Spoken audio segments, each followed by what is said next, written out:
Beneath the Potala Palace is the prison for the old Tibetan government. The most horrifying was the Nansasha prison in Lhasa city. The scenes here are reminiscent of the religious courts of Europe or places like the London Tower or the Bastille.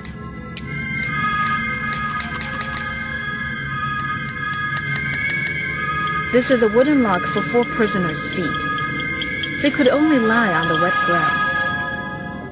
The documents and files kept in the Tibetan archives can help us understand that society.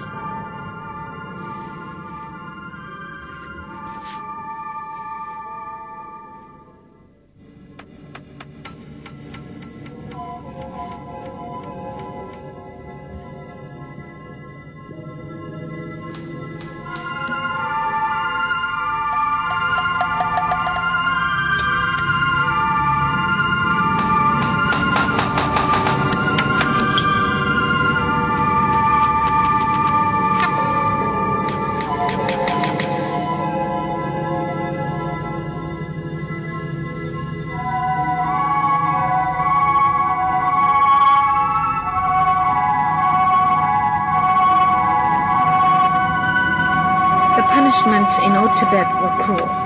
The officials often used means such as amputation, cutting wrists and ankle tendons, gouging eyes, and cutting out tongues.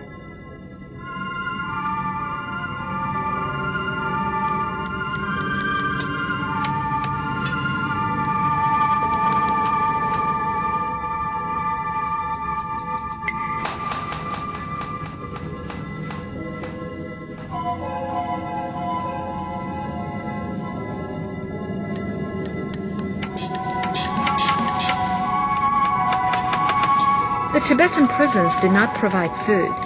The prisoners walked along the streets in chains and begged. This was witnessed by visitors from around the world. Naturally, the central government officials who witnessed this wished to change the cruel system. However, according to the 17 agreements, they could only wait for the autonomous reform of the local Tibetan government led by the Dalai Lama. Nonetheless, the peaceful liberation brought new life to Tibet in the 50s. Some of the young men and women in the upper class formed patriotic youth unions and patriotic women's federations to study and publicize the 17 agreements. New power stations were built and the first elementary school was founded in Lhasa.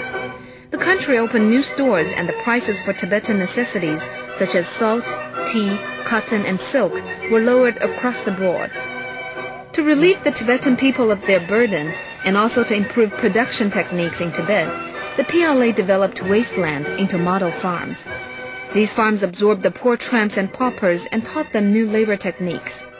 In the early 50s, change came to Tibet, which brought hope and joy.